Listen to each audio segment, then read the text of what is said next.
Ini contohnya ditarik dalam masalah poligami.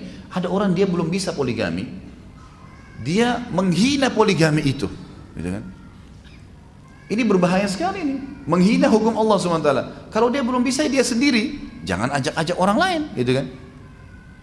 Dan lebih parah daripada itu, tadi sama kasus masjid, dia udah menghina rumahnya Allah. Yang kedua, lebih parah daripada itu, dia menghadang orang lain untuk datang ke masjid itu. Dia menghalang orang lain untuk melakukan poligami. La haula wa la quwata illa billah. Kalau anda masih belum bisa, maka berarti ilmu anda yang belum sampai ke situ, gitu kan? Kalau kita belum punya ilmu, berarti syaratnya adalah belajar. Coba pelajari, bukan malah membenci hukum Allah Subhanahu wa taala. Dan ini hal mendasar yang difahamin sekali oleh para sahabat dan sahabiat. Mereka tidak punya kendala sama sekali dengan masalah itu. Tidak pernah ada satu riwayat istri-istri Nabi SAW menolak waktu Nabi nikah poligami. Gak pernah. Coba datangkan satu riwayat pun tidak ada. Sama sekali. Yang ada mereka cemburu, iya. Terjadi kecemburuan. Itu pun, ini tolong digarisbawahi. Saya sekaligus mengingatkan karena ada di antara teman-teman kita dai. Subhanallah, mereka tidak poligami. Terus mencak-mencak di YouTube, di mana-mana saya lihat cuplikannya. Ya, bahkan ada beberapa orang di antara teman saya baru rencana mau telepon gitu. Ngomong masalah mustahil poligami terjadi. Mustahil kalau ada orang bisa membuat seorang istri membuat suaminya nikah sama temannya. Subhanallah, kok bisa mustahil? Dari mana mustahil ini? Dan saya temukan ternyata teman-teman ini ternyata memang belum poligami. Emang dia bukan praktisi. Maka saya sarankan kalau kita belum melakukan sebuah ibadah, jangan kita menjadi tokoh di situ, bukan ahlinya, gitu kan? Kalau kita lihat orang-orang yang praktisi, saya temukan banyak kasus di lapangan orang-orang yang berpoligami, yang memang istrinya punya andil di situ. Guru besar saya, yang saya sangat kagumi, Dr. Saleh Suhaimi, beliau buta matanya di Masjid Nabawi. Beberapa tahun lalu, mungkin kurang lebih sekitar 9-10 tahun yang lalu, saya ditelepon oleh sepupu beliau, Dr. Fahad, yang mengajar saya materi akidah di Masjid Nabawi, di kampus dulu di Madinah. Khalid, ada Syekh Saleh Suhaimi mau menikah, tolong dicarikan istri. Dia mau istrinya dari Indonesia. Baik Syekh, insya Allah. Saya iklanin di pengajian saya waktu itu masih di Makassar. Saya iklanin, ini ikhwah akhwat, tolong, ada seorang Syekh, beliau pengajar di Masjid Nabawi, hafal Quran 30 juz, gitu kan. Beliau seorang ulama, mufti, seluruh dunia banyak mengambil fatwanya beliau, tapi memang beliau buta, umurnya sekitar 50-an, ingin menikah poligami. Saya juga awalnya, waktu itu saya belum poligami, dan akhirnya saya berpikir apakah ini bisa terjadi gitu. Tapi saya coba tawakal Allah. Subhanallah, banyak akhwat yang hubungin saya waktu itu ke HP saya. Ustaz, saya dengar ada berita begini, apa benar? Saya bilang iya, benar. Baik Ustaz, saya bersedia. Ada beberapa orang, maka saya sampaikan ke Syekh. Syekh, ini biodatanya sudah masuk, namanya si fulan, umurnya begini dan seperti ini. Syekh pun menyampaikan kriteria yang dia inginkan, dan Syekh waktu itu sudah memiliki 3 orang istri. Ini istri yang keempatnya. Saya sampaikan, ini Syekh sudah punya 3 orang istri, dan dia membutuhkan istri yang keempat. Subhanallah, ada di antara akhwat yang kita tidak fikir. Saya waktu itu masih menikah dengan 1 orang istri saya di Makassar, dan saya tidak tahu kalau memang akan terjadi itu. Ternyata ada di antara akhwat kita, dan umur mereka masih muda, mereka masih baru menuntut ilmu, tapi mereka mau. Dan akhirnya subhanallah, karena Syekh tidak melihat, maka yang bantu dia untuk melihat akhwat itu, karena akhwat ini pakai cadar, waktu itu masih masuk di warnet, belum seperti sekarang fasilitas luar biasa, internetnya di HP bisa. Itu masih di warnet, kemudian masuk di warnet yang tertutup, ruangan tertutup.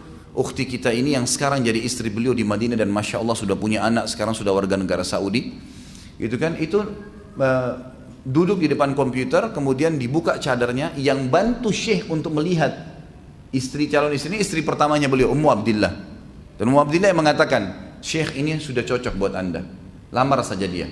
Begitu nikah, si telepon, Khalid, saya sudah cocok sama ini, maka lamarkan. Saya lamarkan, kemudian saya juga buatkan acara di gedung waktu itu di kota Makassar, dan berhasil alhamdulillah menikah. Sudah selesai, di waktu itu ukhti kita masih sekolah, masih kuliah, dibiayai sama Syekh kuliahnya sampai 2 tahun baru berangkat ke Madinah.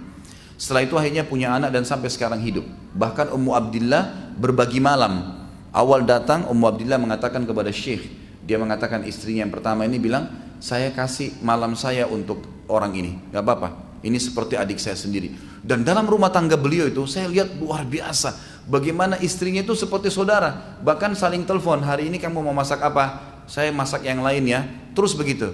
Kalau sopirnya Syekh pergi ke pasar untuk beli belanja makanan, maka masing-masing punya pesanan, dan mereka tidak pernah itu yang kita dengar berantem, pukul-pukulan. Saya nggak habis berpikir kalau itu bisa terjadi, kecuali memang niatnya sudah bukan karena Allah dan Rasulnya.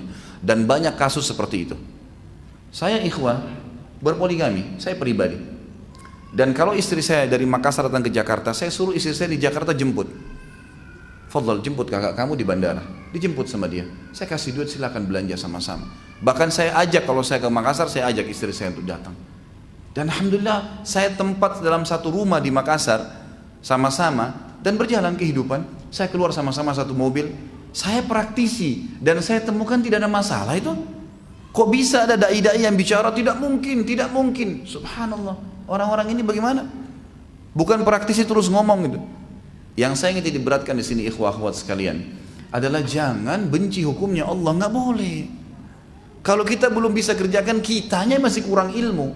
Tadi contoh kasus masjid, benci masjidnya Allah, kemudian ajak orang lain benci masjid itu. Subhanallah, ini hati-hati ada dosa di belakangnya, gitu kan? Jadi yang saya ingin titik beratkan sebenarnya bukan sedang menceritakan Syekh Soleh, bukan ceritakan diri saya, tapi saya sedang menyampaikan jangan sampai ada persepsi negatif terhadap hukum Allah dan terhadap sahabat yang mengerjakannya. Tadi kan nama-nama banyak ya, wanita terlibat dalam hidup beliau, banyak keturunannya, dan itu bukan aib dalam agama Islam sama sekali, tidak ada aibnya. Dari sisi lain tidak boleh juga ikhwah, banyak ikhwah melakukan poligami tidak sehat, dirahasiakan sama istrinya. Kenapa dirahasiakan akhi? Apa yang antum takutkan? Takut hanya kepada siapa? Allah Azza wa Jalla. Sampaikan apa adanya. Kalau belum bisa, bujuk, rayu, sampaikan hukum syar'i. Buat, antum harus berhasil. Emang begitu. Gak mungkin kita buka cabang perusahaan ya, atau buka cabang toko, cabang apalah usaha kita, buka yang baru sementara yang pertama masih amburadul, administrasinya masih belum rapi, kemudian buka lagi cabang, tambah kacau nanti, rugi semua. Tapi dibuat rapi sedemikian rupa, baru kemudian buka lagi cabang yang lain, baru seterusnya. Dan ini perintah agama, perintah agama. Bagi yang masih belum bisa, saya sarankan niat saja. Apa boleh buat? Saya bilang niat, agar antum meninggal dapat pahalanya poligami. Karena kalau tidak niat sama sekali berarti ada pahala yang kehilangan tuh. Jadi orang kalau belum bisa haji, nggak ada duitnya, jangan bilang, oh saya nggak mampu haji, sudahlah meninggal. Nggak dosa memang, nggak dosa. Tapi dia tidak dapat pahala haji. Tapi kalau dia niat, satu waktu saya punya uang, saya mau haji, ya Allah mudahin. Terus meninggal, dapat pahala haji. Sudah tahu kan hadisnya? Man hamma bihasanatin walam ya'malha, siapa yang niat saja mengerjakan satu perbuatan baik, kutiba lahu hasanatun kamilah, dicatatkan baginya satu pahala lengkap ibadah itu. Baru niat. Fa in amilaha, kalau dia kerjakan, kutiba lahu asyru adhafiha ila 700 di'fin ila adhafin katsira, dicatatkan baginya 10 kali lipat, bahkan 700 kali lipat dan kelipatan-kelipatan yang banyak. Antum mau tidur malam niat sholat tahajud, niat itu sudah dapat satu lengkap pahala tahajud. Bangun malam 700 kali lipat, tergantung dari kadar keikhlasan seseorang. Niatkan itu. Berdoa kepada Allah SWT, karena beda. Ini ciri orang mukmin yang cerdas. Akhwat kita belum bisa menerima poligami, berdoa sama Allah, ya Allah, engkau turunkan hukum ini dan berat dalam hati hamba ini ya Allah. Berikan hamba petunjuk, berikan hamba kemudahan, gitu kan, supaya bisa berjalan. Maka ini hal mendasar yang mesti diketahui. Dan semua ini sebenarnya adalah pembelaan terhadap perilaku Nabi SAW dan sahabat Nabi yang memang melakukan hukum poligami ini, dan juga Allah Subhanahu Wa Taala telah menurunkan hukum dalam Al-Quran.